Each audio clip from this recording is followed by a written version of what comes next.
I am Donika. And I am Myra, and this is the Black Women Healing Podcast. A space to discuss mental wellness. A space to dive into soul care and vulnerability. Here, we will support you on your journey as you focus on your healing, while also giving you the work along the way.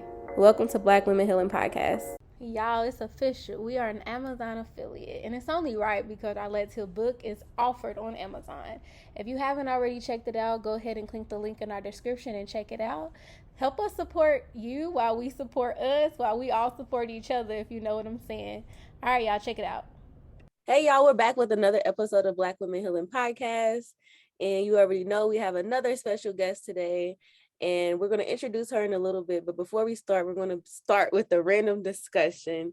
So I'm going off the top of the dome, a random discussion. So, it's a good one for me. So what do y'all think? Y'all ever heard the saying, like, if you have gray hair early, then that means that you're wise? What do y'all think about that saying? Is it true? Do you think it's just a myth? Like, what do y'all think? Myra, what about you? What do you think?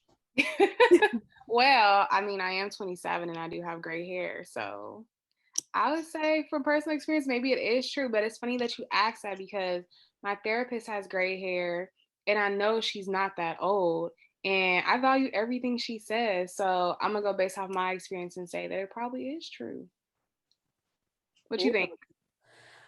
I don't know. I mean, I think I'm wise, but at the same time, I've been having gray hair since I was like, I kid you not, maybe 14. What? Yeah. And not a whole lot, but like little strands. And the more I get older, the more it's like, they come in just different places. And I know I feel like it's genetics too, because my grandmother, she got them really young. She's wise though too. Look, she's wise. So I don't know. I mean, if so, I mean, I'm part of the crew, but also just, people always be like, what, you got gray hair? Like, surprise. But yeah. No, I do. I like that. Yeah. What about you, Alisha? Well, I'm not in the gray hair club, but my boyfriend is, and he is 32, and he's had gray hair since he was like at least 24. I definitely think there is some wisdom in there and probably genetics, but I also wonder if it has anything to do with stress. I heard that too before. Yeah. At least with him, he had more of an outbreak of more gray hairs on his beard the more stressed he was. So I wonder if that plays a role into it too. Good point. I do be stressed. Oh my God. Anyway. All right, y'all. Before we jump in and have our discussion with Alisha, I'm going to go ahead and introduce her. So Alisha is a licensed mental health counselor who has been in the mental health field for almost 15 years. She received her Bachelor's of Arts in Psychology from the University of North Florida and her Master's of Arts in Counseling Psychology from Webster University. However, she bleeds garnet and gold as a diehard FSU fan.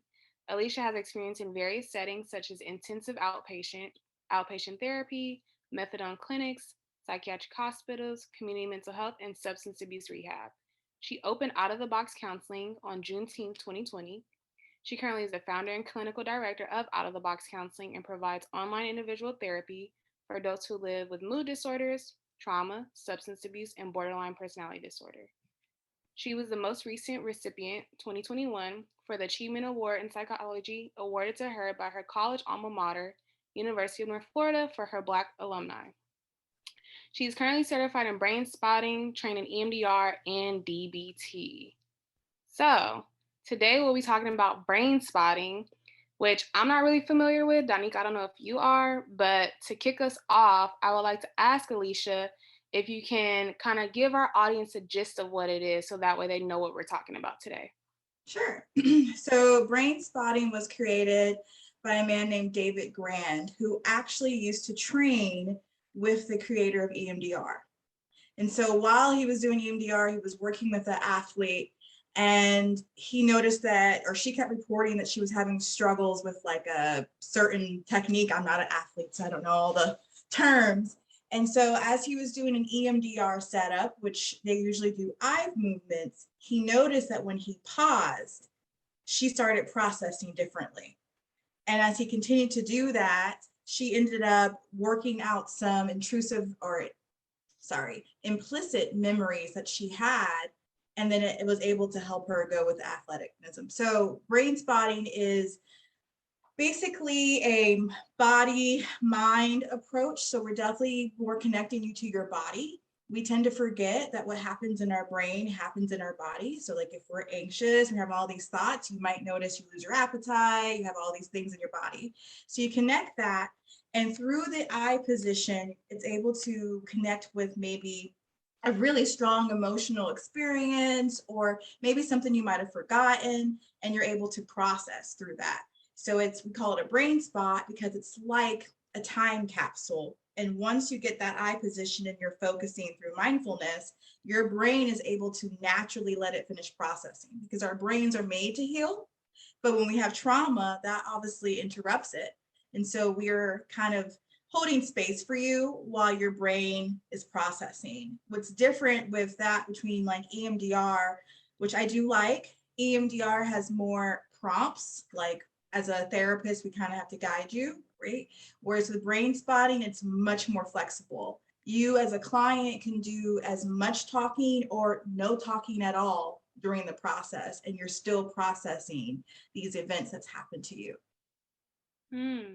Okay. Danica, you got a question? Your face. Yeah, no, I do. I mean, I heard you a little bit comparing it to EMDR, like how the difference is more than anything. Because when I hear you talking about like the eye movement and the body response, I was like, okay, EMDR. So I'm like, what's the difference? And so it sounds like the only difference is that it's more flexible. It's not structured. I would say it's the main difference. I wouldn't say it's the only one, but definitely the main difference, that it's more flexible, where with EMDR, we're doing those eye movements, right? With brain spotting, we're not. Once we find that brain spot, like connecting to your body, you're going to process here. So I actually, since you two can see it, I have a pointer. So I would ask you to look at this top of the pointer, and I would notice, where do you feel, let's say you think of an event that's happened in childhood, and when you think of that event, it causes you anxiety. We would ask you to rate that on the SUD scale. So there's similarities to EMDR there. And then you would notice in your body where you feel that. And that's a little bit different with EMDR. And so maybe for me, I felt it a lot in my chest. And so my therapist would move the pointer across the screen for one of these setups, and I would feel the anxiety intensify more once we found my brain spot. Then I'm able to process. For me, when I did it, I was a talker. I am a talker. So I was talking it out. But I've had a lot of clients who were completely silent and so deep in their process that I would say, time's up. And they'd be like, what? And then they would continue to process. So definitely shorthand, yes, to answer your question. Sorry. It's definitely more flexible. There's a lot more setups, and you can David Graham will always tell you to make it your own. So you can, I know someone, she is a consultant for EMDR and for brain spotting, and she's art therapist, and she kind of melds it together, and that's okay. You don't have to be like so rigid. Right. Yeah. I mean, I'm very curious because I've never heard of brain spotting, and I've heard of EMDR, and I know a few folks being trained in EMDR. He's trying to call me out. But how did you learn about this modality? Well, last summer, I lost a client to suicide the day after a session and 2 days before George Floyd was killed. That was how I spent that weekend. And so I knew that there was no way I could hold space for my clients if I don't go back to therapy. And I've been in therapy before, but maybe partly because of what was going on last summer, I just felt like I needed a Black therapist. And I'm also really connected here in Jacksonville. So I found my therapist in Tampa. And through that, she introduced it to me. And then doing it, my very first session was processing that, and ended up not processing that event. Instead, there was an experience in my life in college, 2007. I knew something happened to me, but I didn't know what. And I couldn't remember from 2007 to last year. And through that, we found that implicit memory that I was holding. And I was able to remember everything. For me, because the brain spotting experience for everyone is different, it was like when you flip pages really quick. And I saw all these images, and I had 5 events that had happened that I had blocked out. And so they all came back. And of course, I'm emotional. And afterwards, it felt like a weight was literally lifted. I took a nap because I was drained. And when I woke up, my first thought was, is this how normal people deal with bad stuff? Because I thought hearing all those things, remembering the horrific things that I had blocked out would make me feel worse. And instead, I felt okay. Like I felt like, oh, that was that missing puzzle piece. And so through therapy, and then I got trained in EMDR, did that. And then I went right into a training for Brainspotting. So I was doing my own and getting trained. So I had like a lot of intensive experience, but that's how I heard about it. And I'm also in a group on Facebook called Clinicians of Color. And I kept seeing it. I was like, what is this? Is this hypnosis? Because I don't want to do that. It's not. But I'm like, is this hypnosis? And then once my therapist introduced it, I was sold. Yeah, I think that that's amazing. The fact that you took a chance on your healing and you tried out something different, Yeah. which is very scary to do. And not only did you try it out, now you're actually utilizing it in your own practice and being able to give that service to people too. I think that's an amazing story. Which kind of goes into this next question. Is just like specifically working with Black folks in this healing modality. Like, what has been your experience, if you have even worked with Black folks with this modality? Most of my clients are women. I might have 3 men, but most of them are Black or brown. And I work with a lot of complex issues. So addiction, complex trauma, borderline personality disorder. So I tend to work with clients long term. So I'll tell you about this one guy I was working with. We worked together for, almost 3 years through different issues. He came to me first for couples and it changed to something. And he recently graduated. And when I was asking him what he took away from it, he was like, that brain spotting thing you did. And he described to me how he would imagine me doing the setup and he would process on his own. And that was just like, wow, okay. And a lot of the clients that I've had long term, that once I started doing brain spotting, we're graduating in the next 3 to 6 months, compared to the process, it seemed like might have been longer.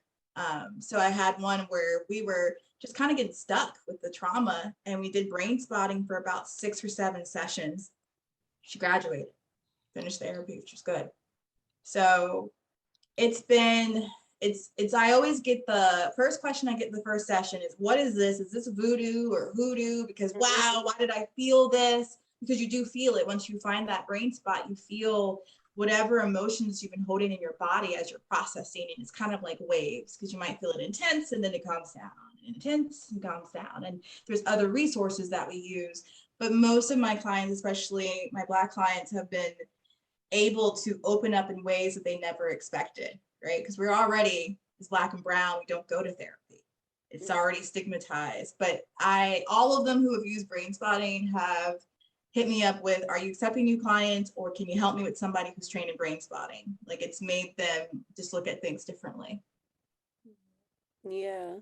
No, I think that, like you just said, the voodoo thing for sure, thinking of like, or even like when you said you seen it, you was like, is this hypnosis? Like, Yeah. like, what is this?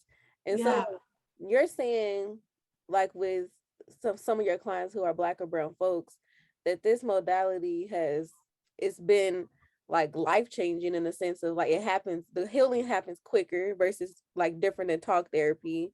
And it sounds like they're actually practicing it without you in their own lives. So it's like this like lifelong skill that they're accruing through brain spotting. To be fair, most of us have been brain spotting our whole life. So when you think about something and you find yourself like looking over here or to the left or to the right, and you're just kind of daydreaming, right? In brain spotting world, we call that gaze spotting, GAZE spotting, because you're accessing a brain spot and you're processing about whatever is going on, whether it's the recent argument you've had or whatever. So all of us have been doing it already. something to know. Yeah, no, that's a great point. Do you think that it's, and I'm sorry to kind of go off, do you think it's specific to trauma, or do you think, because you just utilize like daydreaming, do you think Mhm. like, so do clients specifically come in of like, hey, I'm not sure, like something like I have this memory and I don't remember it, or is it more so like something, just happened, a traumatic experience, and they're coming in and they're trying to get help with that? It's definitely most used with trauma, but it can be used for a variety of things. It can be used for chronic pain management, depression, anxiety, grief, ADHD in some terms. It can just be used to process different things that might be getting you stuck. Like with David Grand, it wasn't so much trauma at first when he was meeting with her. He didn't know. It ended up being like a sports performance. He really made it for athletes at first. And then it came out to trauma and other things, but it can be used for anything. It's one of my most preferred modalities because of the flexibility. And as a therapist, especially us newer ones, I just got licensed last year. So sometimes we live with that imposter syndrome, right? But like, you don't have to do as much work. It's just really not a lot of work on us. It's more about the most important thing with brain spotting is that relational attunement or the rapport. If there's not rapport, it won't work as well.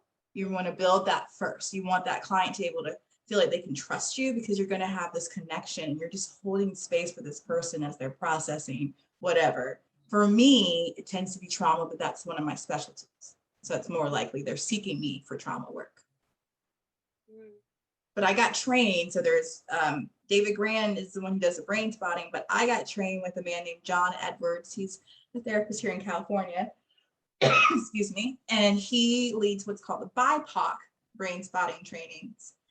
And that was my first ever training in my life where there was more of us. Used to being one of 5 in trainings. It's just, you don't have to code, you have to code switch. But with BIPOC, there was no code switching and it was just a different thing. So that's also, there's sub communities within the brain spotting too. That's pretty cool to learn about. We're curious about how long it typically takes on average in comparison to traditional talk therapy. I know you mentioned like 6 or 7 sessions you're seeing progress, but I wanted to dive in a little bit more about that. Well, there isn't quite like a number, like, oh, in 12 sessions, this and this. For everybody, it's different. So I don't have a specific number or how long, but I do know that it definitely feels faster than traditional talk therapy. You're talking about things that maybe they didn't realize and then processing it pretty fast. So it's faster in general, but it really depends on the client. I can't quite give a number, but if I were to compare it to DBT or EMDR or something else, in my experience, I would say that brain spotting is the fastest way of processing things. Thank you for sharing that. We wanted to kind of rewind back. I know you shared about there's a BIPOC training for clinicians interested in brain spotting. Can you share a little bit more about that so that way we can share that resource?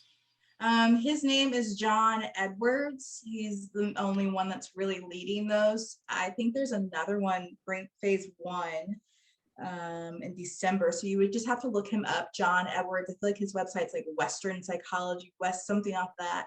Then you register, you can do payment plans. So brain spotting has 6 phases. You only need to have 2 to be considered certified. So that's brain spotting phase 1 and 2. There's 3 and 4. There's an intensive and there's master class. So John has done BIPOC through phases 1 through 3. And I was actually in the first phase 3, which was this year, because until this year, only David taught 3 and higher. It's just, for me, it was online, obviously, because I live in Florida, so there's no way I could do it in person.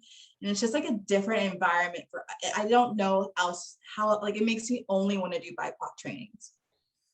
It's just such a different learning space if you're a BIPOC therapist, just being around people and not having to put on this mask. It was like pretty cool, and it's not really expensive compared to the main one.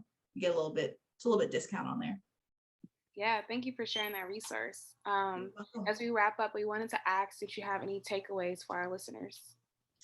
Well, I just wanted to take away in general about therapy. There was a article I read on BuzzFeed, and it was about 29 things that people never tell you about therapy. And there was a quote that someone said in regards to going to therapy and therapy being for everyone. So I just want to share that. Okay. I would recommend therapy to every single person on this planet. Think about it this way. You're going to be you for as long as you live. So why wouldn't you try to find out everything about yourself? Why wouldn't you try to become your very best self? Because once you learn the skills to cope with your own emotions, you'll utilize that forever. It's the best thing you can do for yourself. So whether you choose Brainspotting, EMDR, you just want to go talk to someone, it's not family and friends. I just really want to encourage everyone to get therapy. We all deserve it. Yes. Thank you for wrapping us up on that note. We want to thank you for joining us today. Thank you so much for inviting me. I would like to share about, if you are a BIPOC clinician, if you're a Black clinician, don't pay for these trainings, y'all. Look for free trainings because they are out there. And these trainings, although like we're promoting them and we're like they're good, I don't think we should be paying for them because the same way that they want BIPOC clinicians doing this work, we shouldn't be paying for the trainings then, right? Because we're supposed to be making this accessible to our community. So I say all that to say that if you research for scholarships, you'll find them. So as far as like the EMDR training, if you're interested in that, I'm attending that training for free. As far as Brainspotting, if you like put in keywords like scholarships, things like that, please do that. Please do not pay for these things because we don't need to be coming out of our pocket for these things because our community needs it. And yeah, that's my little spiel that I had to share. And she was like talking about prices. I was like, nope, don't pay. Nope. Yeah.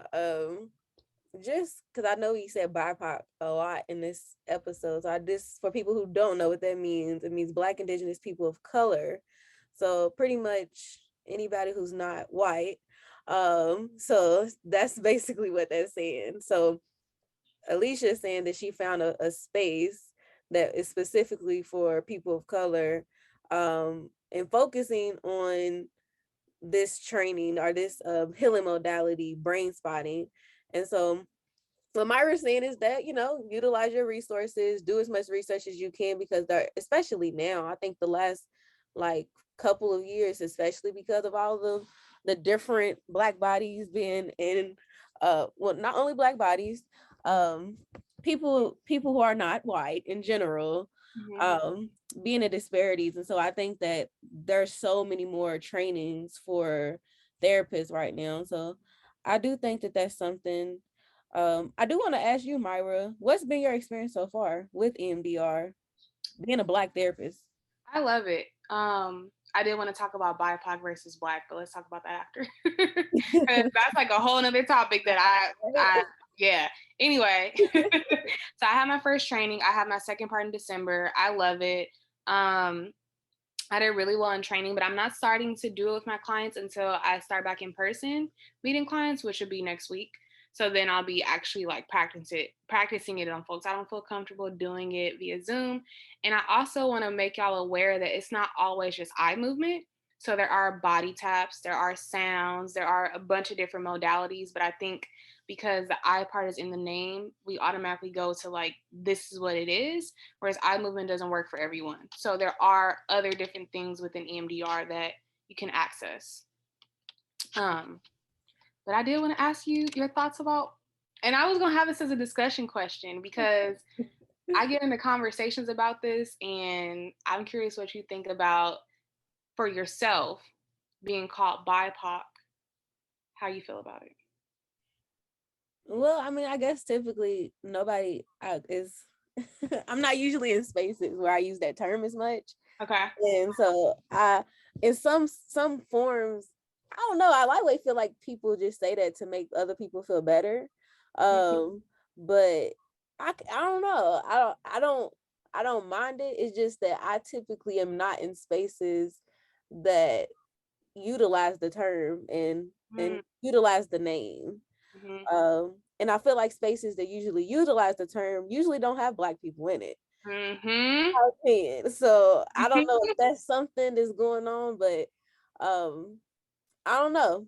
It's interesting. And I feel like the first time I heard that term was probably in grad school. I didn't hear that term until grad school. So like 2015, 2016. Before then I had never heard of it. Yeah. So I also don't know like if it's, if this is a term. Also living over here in like the West Mm-hmm. is most definitely in Kentucky. I never heard of that. Mm-hmm. So I don't know if that's something else too, of like just it be all type of new stuff going on over here. But so I don't know what you think. I don't know anything. I think it's a new term because I didn't hear about it till grad school either. But it's interesting that you were like, I noticed that it's not people of color that are first to use that term. But I just feel like as a Black person, like I'm tired of being grouped up with other groups. And I feel like when you say BIPOC, now we're all grouped into one. And I noticed for me in particular, the people who are saying BIPOC are white folks. And I always am like, girl, I'm Black. Like I always like laugh it off, but in my head, I'm just like, stop calling me that. Like you decided to call me that. I never told you to call me that. And so I even asked like other folks, like, do you want to be called BIPOC? Like, is that something that you're preferring to be called? Because I don't want to be called that. I would like to be called Black. But I will say I'm using all the BIPOC resources because ultimately it's for, us. But at the same time, if we're going to refer to how I identify, I don't identify as BIPOC. I identify as Black with a capital B. Ooh, the capital, y'all. Because at work, they're like, how do you identify? And, everybody was going, I was like, Black with a capital B. That's the perfect way to describe it. I'm here for it. No, I agree. Yeah, I'll be interested in some of our audience thoughts on that too. Just like what the preferences of like when you hear that BIPOC term, are you like run away? Or do you, embrace this term? The same thing with person of color. Like, I Persons mean, of that's a way to describe a group of people, but I don't say like, how can I say this? I'm gonna say I'm Black before anything, basically. Like yeah. I'm not gonna be like, yeah, I'm a person of color.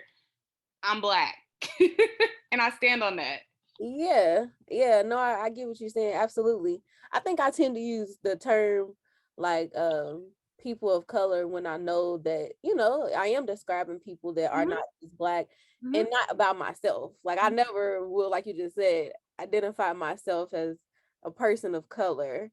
Like that's not in describing me. Yeah. Like you just said. Like it's as an individual when they like, because that's what it does, it takes away your individuality and your own experiences, and so by just clumping it together. So I do think that's very important to be mindful of yeah, if you don't let these people clump you together. Yeah, I mean, I only wanted to bring it up because I feel like these new terms come up and we feel like we have to like fall in line with them, and I don't want to do that. And I don't want y'all to feel like y'all have to do that. Like, why is it, these terms are introduced to us and now all of a sudden that's how you identify? If you want to, yes, do it. But if you don't feel like it, don't. Because at first I was like, oh, I'm BIPOC now. And I started thinking about it, like, no, you don't even talk like that. Why? BIPOC now. I'm part of the BIPOC community. yeah Anyways, yeah, you can have that one. But I do want to end today with talking about like, so today, y'all, we talked about brain spotting, which is a different type of healing modality instead of like talk therapy and CBT and all these other like therapy styles that we've talked about before on the podcast. But I mean, this is me as a licensed therapist and Myra as well, who we've never heard of this. And this goes to show that there's so many different forms of like healing and therapy. Like, and I love the fact that Alisha just, she did her research and she took a leap of faith and it worked out for her. So I think this is just a tribute to say like, explore different healing modalities. Even like right now, we're like, oh, it has to be talk therapy. Like, no, try something different. And it may not work for everybody, but at least, you tried it. Yeah, for sure. I completely agree. Yes. Marvin, you want to say anything else about today's episode or any resource or anything new that you're doing? Yes. So y'all, I just recently started using the Grief Recovery Handbook. If you are experiencing some grief, I would suggest you can use this if you are in therapy. If you are in therapy, I would tell you to tell your therapist to also buy the book so you two can do it together. If you're not in therapy, you can do this book by yourself. It's beautifully laid out. I would suggest you start with the first part, read all that, and then after the first part, you start to do homework, and you will be mapping out your life with your whether it be a lost loved one, whether it be a lost relationship, whether it be a lost situation. You'll be mapping out the things that you enjoyed in it, the things that you missed, and the things that weren't so hot. And then you'll go on to do some more work. I don't want to give it all away. You go on to do some more work, and the way it kind of ties up at the end is very nice. So again, it's called the Grief Recovery Handbook. It's a purple book. It has excellent reviews because the book speaks for itself. And I will highly suggest that you even maybe do it with a partner. They highly suggest you do it with a partner, but like I said, you can do it alone, with a partner, with your therapist. Highly recommend the therapist also utilize this resource so that way you can be utilizing it with your clients. So check that book out. And also, y'all, I recently just The author, is it John James? I think so. Okay. No, I thought I had it by my bed. Maybe not. Yeah, I think it is. I see it. I look. It's purple. It's purple. I got you. Yeah, it's purple. And then the second book that I wanted to share is Tabitha Brown's new book. I suggest you listen to it and get the book. So right now I'm listening to it, and it's like my thing right now. It's a great way to start your morning, and it's a great way to end your day. It's a great way to have a midday pickup. But it's an excellent book. At first I was like, I don't know. I know that everybody needs to hear it and read it.